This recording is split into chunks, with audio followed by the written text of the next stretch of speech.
Hallo, liebe Schülerinnen und Schüler, wie geht's euch؟ ازيكم عاملين ايه؟ يا رب تكونوا في احسن حال. يلا هانت، شدوا حيلكم، الثانويه العامه محتاجه شغل مجهود.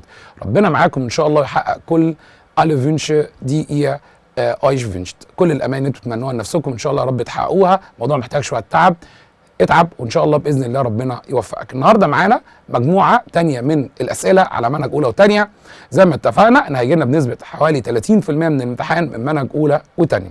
النهارده معانا مجموعه اسئله ارجنسن اكمل. هو سؤال اكمل اتلغى من الامتحان، هيجي لنا بس اسئله اختار.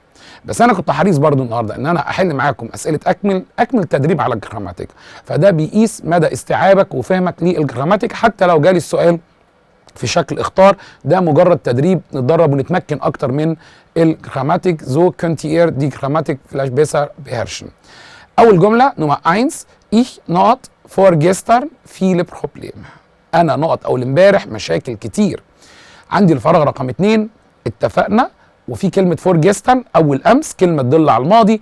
اتفقنا طالما في كلمه تدل على الماضي يا بيرفكت يا بريتيرتو. هل في اخر الجمله في تصريف ثالث؟ لا، يبقى الجمله دي بريتيرتو. يا هاتي يا فار. انا نقط اول امبارح مشاكل كتير. هقول انا كنت اول امبارح مشاكل ولا كان عندي؟ اكيد كان عندي مشاكل كتير، تبقى ايش هاتي فورجستن viele Probleme. كانت عندي مشاكل كتير. نمرة 2: سيد نقط جستر zu Hause geblieben. اللوكا الفراغ رقم 2 اخر الجمله geblieben تصريف ثالث. هنا بقى عندي جستر كلمه تدل على الماضي، بس اخر الجمله geblieben تصريف ثالث. حط تحتيها خط كده علم عليها تصريف ثالث، يبقى عايزين يا haben يا sein. geblieben من الافعال اللي بتاخد بالظبط كده زين. قلنا اللي بياخد زين تاني تالت ورابع ما بنزهقش طالما هدفنا هو ان طالب كايرو دار يقفل الماده. الافعال اللي بتاخد زين في التصريف الثالث كل فيرب يدل على حركه باتجاه، كل فيرب يدل على تغير حاله زي ما شفنا الفيديو اللي فات aufgestanden. كل فيربين هما بلايبن وزين، حركه باتجاه تغير حاله بلايبن وزين. ادي عندنا بلايبن في التصريف الثالث ياخد زين يتصرف مع سيد يبقى ايست. Mein Vater والدي sagt بابايا بيقول ich not früh يعني بدري مبكرا nach Hause kommen. هنا عندي الفراغ رقم، اوعى تقول لي رقم 4. 4 ليه؟ اصل بتعد تقول لي mein Vater 1 sagt 2 ich 3. لا، قبل ايش في كوما.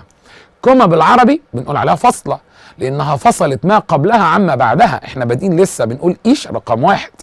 اللوكا رقم 2، لوكا يعني الفراغ رقم 2، واخر الجمله كومن انفينيتيف مصدر، يبقى عايزين مضال فيرب. وبما ان بابايا بيقول تبقى ذل على طول. اتفقنا واحنا بنراجع على المضال فيرب، طالما حد بيقول تبقى ذل على طول. طول ما الاوردر جاي لي من بره يبقى ده اوردر خارجي، بنستخدم ذل ينبغي. نمرة 4: اسراء هات ليتست فوخه دي بيراميدن الاهرامات ودي لوك. فراغ في اخر الجمله. ورقم 2 هات، يبقى عايز في اخر الجمله بارتيسيب بيرفكت تصريف ثالث يمشي مع سياق الجمله. اسراء هات ليتست فوخه دي بيراميدن الاهرامات. ممكن نقول جزيهن شافت الاهرامات، صح، التصريف ثالث من زين جزيهن. ممكن اقول بيزوخت، ممكن اقول بيزيشتكت تفقدت او زارت الاهرامات. بيزوخت بيزيشتكت او جزيهن.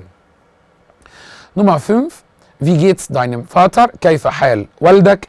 قال لي es geht not jetzt gut.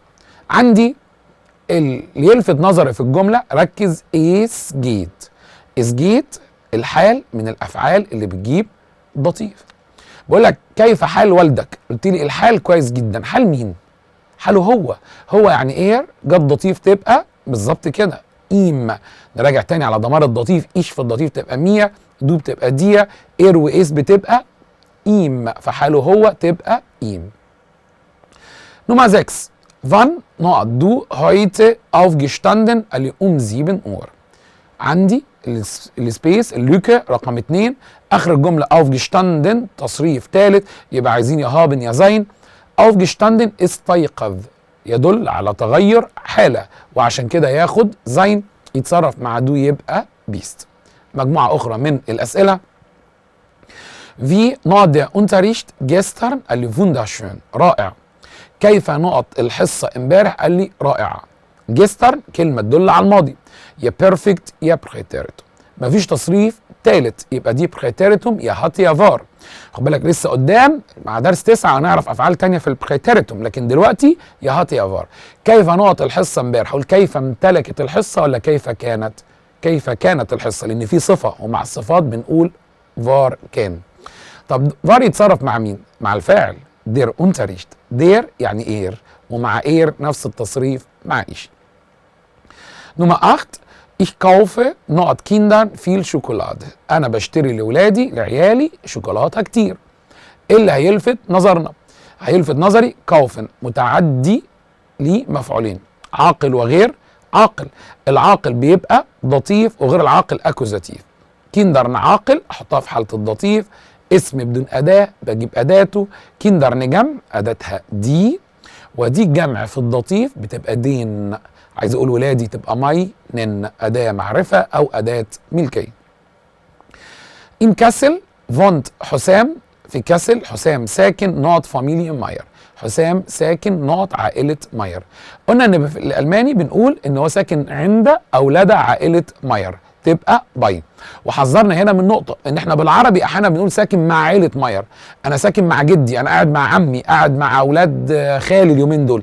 بالعربي نقول ساكن مع، الالمان ما يقولش ساكن مع، يقولها ساكن عند او لدى، يبقى باي فاميليا ماير. اللي بعديها نقط ليرنستو ايمر، قال لي 100 خالد. اللي بيحدد سؤال الاجابه، في الاجابه 100 خالد، 100 وراها عاقل، وطالما 100 وراها عاقل نسال ب 100 فيم. قلنا لو 100 وراها عاقل 100 فيم، لو غير عاقل تبقى فوميت او في.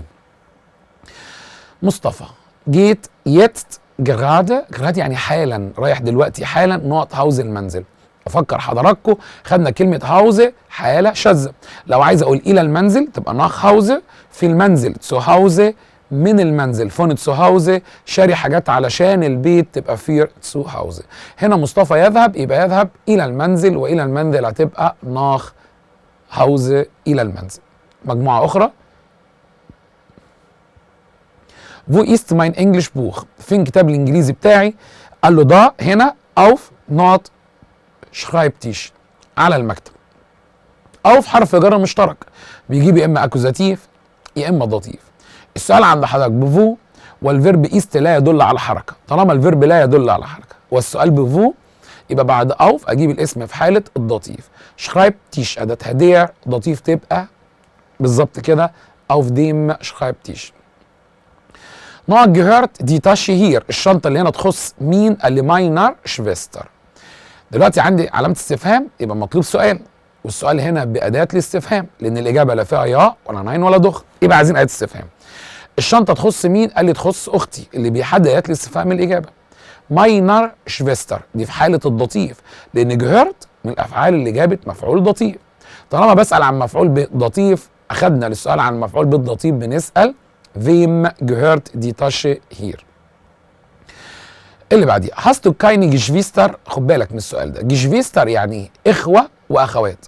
حضرتك ما عندكش اخوه واخوات؟ قال لي نقط ich habe einen Bruder، انا عندي اخ. بما ان السؤال منفي يبقى هنجاوب يا بضخ يا بناين. لو عندي اخوات اقول ضخ، ما عنديش بقول ناين. بقول لك ما عندكش اخوات اخوه او اخوات، قلت لي انا عندي اخ، يبقى بتثبت ان انت عندك اخوات، انك مش وحيد. وطالما هثبت السؤال المنفي بنقول ضخ. نقط 11 يناير هات مصطفى جيبورتستاج، يوم 11 يناير مصطفى عنده عيد ميلاد. فراغ قبل 11 يناير، 11 يناير ده تاريخ، ومع التواريخ مع الايام بنستخدم خد بالك لو الجمله دي جات لك من غير الفتن من غير 11 يبقى بنحط ام ينور، الشهور بتاخد لكن الفتن ينور عشان ده تاريخ يوم 11 يناير، فيوم حطينا الفتن ينور هات مصطفى جيبورتستاج. ودي كانت المجموعه اللي معانا النهارده من اسئله مراجعه منهج اولى وثانيه.